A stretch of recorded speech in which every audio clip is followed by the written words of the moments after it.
தேவனுடைய இரக்கத்தின் மேன்மையம் எப்படி பார்க்கணும் தெரியுமா? எனக்கு யாருமே இல்லாத போது, எனக்கென்று ஒன்றையாகிலும் செய்ய ஒருவரும் இல்லாதிருந்த போது, எனக்காக எல்லாம் செய்யும்படியாக அவர் என் பக்கத்தில் வந்தார் அல்லவா?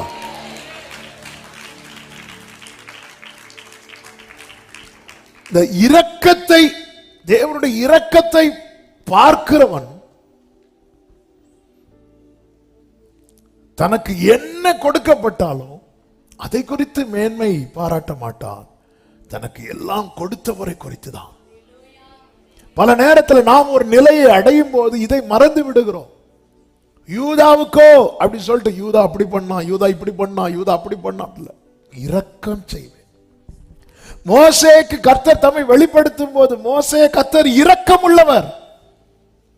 அப்ப ஆண்டவர் இப்படி ஆயத்தமாகி கர்த்தர் நம்மளம் எல்லாம் விட்டா அவன் மகிமையை பார்க்கணும்னா அப்படி எஸ் அப்படி செய்யணும். நான் கர்த்தர்கிட்ட போய் நிற்கிறதுக்கு நான் ஆயத்தமாக வேண்டியது அவசியம். ஆனால் கர்த்தர் என்கிட்ட வந்து நிற்கிறதுக்கு அவர் ஆயத்தமாக வேண்டிய அவசியம் கிடையாது. அவர் இரக்கம் வச்சா மட்டும்தான் கர்த்தர் என் பக்கத்தில் வந்து நிற்க முடியும்.